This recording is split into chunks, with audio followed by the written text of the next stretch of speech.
Jacob came to a certain place. That's what we hear today from our story in Genesis. Jacob came to a place, and places are important. We live our lives, we encounter one another, we encounter God, as we hear today, in places. I'm reminded of Barbara Brown Taylor being with us this year for the Thorne Sparkman School of Religion. She spoke of Celtic spirituality and the importance of thin places. Places like the one Jacob comes to today, where the gate of heaven opens and the nearness of God is inescapable. As part of her presentation, Barbara invited us into a time of silence. That silence was too short for some of us and too long for others. But Barbara's invitation was the same. Where is your place?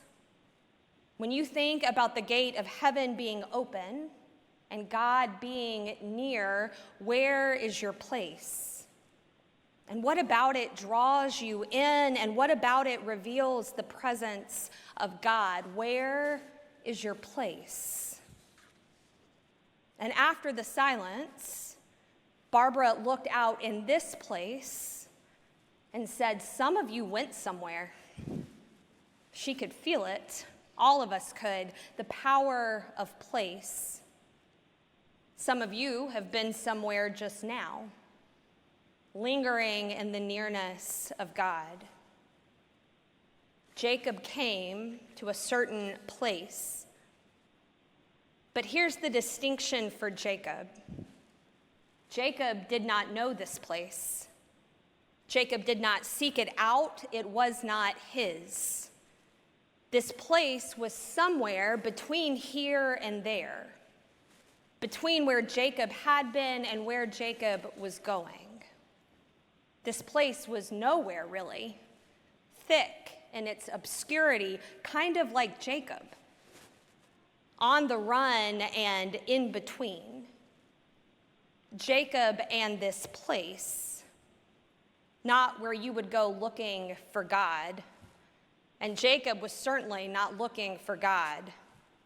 Jacob was looking for something. He always had been. From birth, Jacob had been grasping and striving. We heard the story just last week of the way that Jacob at birth grabbed the heel of his twin brother Esau because he was so seeking to be the firstborn. And so Jacob is out here in this obscure place because he had to leave home. And he had to leave home because he had finally grasped and strived his way into his brother's place. Jacob waited until Esau was desperate and vulnerable, until he was hungry. Esau had given up his birthright to Jacob for a bowl of stew and maybe a little bread. And then Jacob also tricked their father Isaac into confirming his place and his blessing as the firstborn. This was the place that Jacob had always wanted. And yet now that he had this place, he had no place to stand, at least in terms of his family. Jacob was exiled from home because of Esau's anger and because his mother Rebekah wanted him to go back to the place of her people to seek a wife. And so that's where we find Jacob today, holding the place and the privilege he had always wanted, but holding it out in the middle of nowhere. And so he comes today to this place. Other translations say that Jacob collided with a place, and I appreciate that. This place that Jacob comes to was all of a sudden upon him, and Jacob can't maneuver his way away from it. Jacob was consumed and overtaken by this place. And Jacob was not accustomed to being consumed, accustomed to being surprised. Jacob was used to creating the collision and surprising others. But this place collides with Jacob. And it's night, and so he prepares to sleep. And as he does, we need to remember that we do know Jacob and we know his story. We know Jacob's discomfort with not being right on the heels of what he wants, of picking the place he wants to go, and colliding with anyone who would get in his way, of picking the place where God can show up and of where he'd really rather God would not. Jacob collides with this place. And I wonder, with all that we know of his story, I wonder if Jacob thinks sleep is his last strategy. Jacob didn't pick this place. He doesn't know it. This place feels wild and it's disarming to Jacob. He also senses a presence in this place, a presence that did not ask his permission to show up. And so Jacob decides that he's going to go to bed. He will outmaneuver this presence. He will flee from it because this is not the place that he wants to be. And so he'll close his eyes and he'll leave this place first thing in the morning. He'll evade. That will be his plan. And so clearly, Jacob did not know the poetry of our psalm today. Looking particularly at verses 8 and 9. If I take the wings of the morning and dwell in the uttermost parts of the sea, even there God's hand will lead me, and God's right hand hold me fast. If I dwell in the uttermost parts of the sea. Another translation says, if I dwell at the ends of the sea.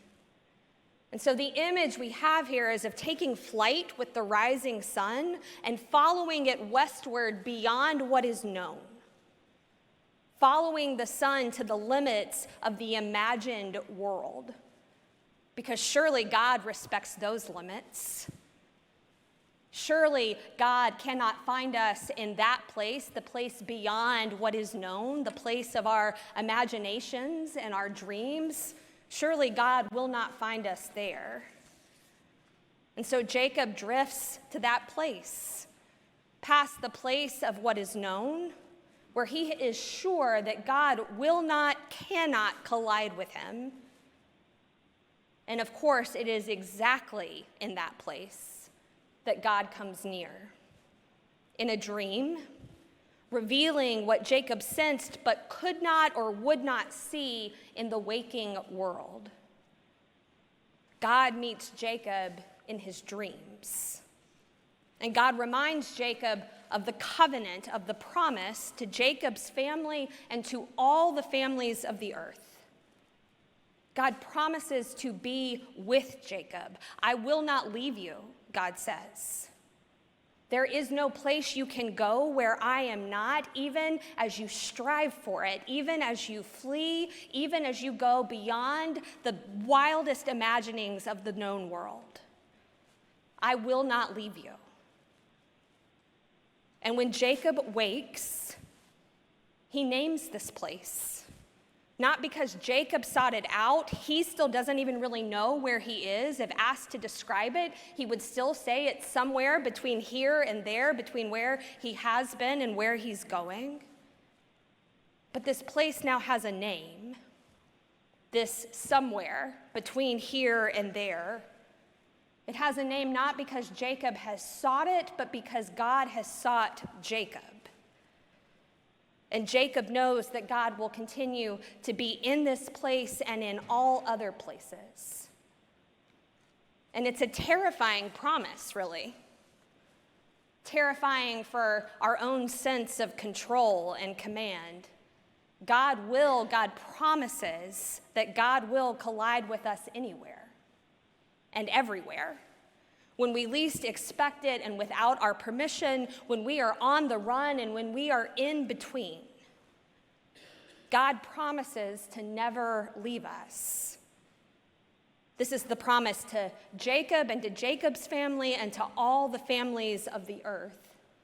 And so it is the promise to us. God will never leave us until all is redeemed, until all of creation is made well. God will never leave us. And God promises not to be contained, limited, or predicted.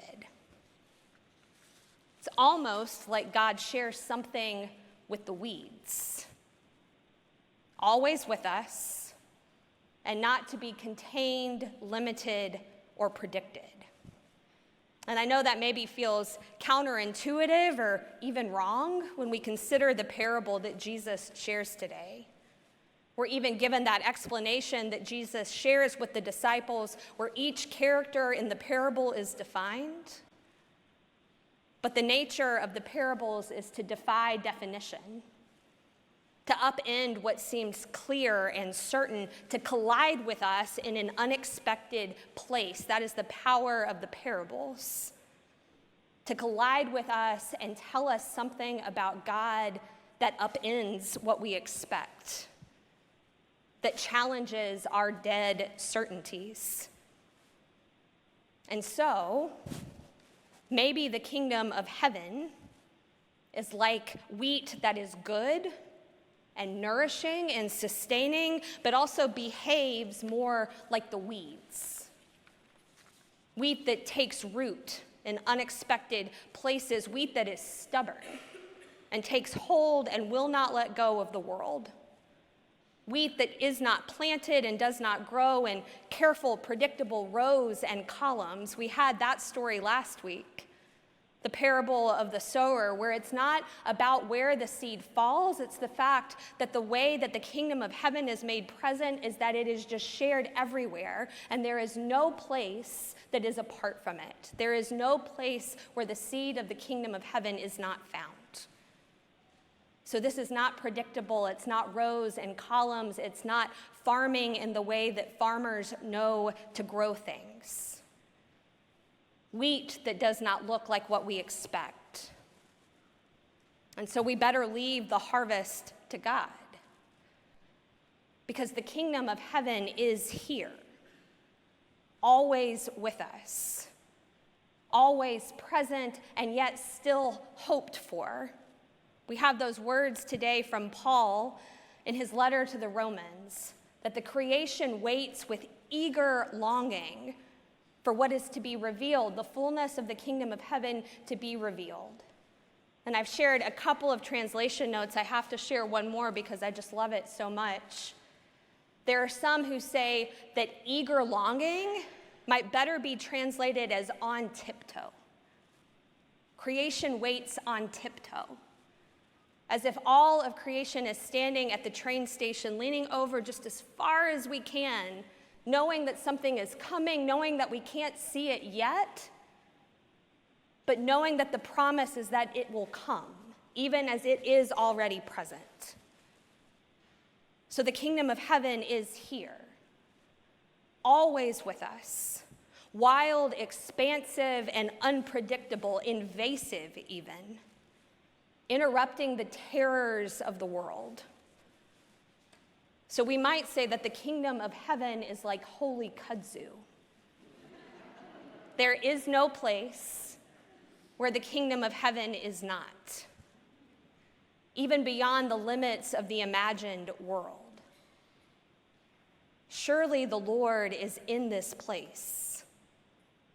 May we know it, and may we name it.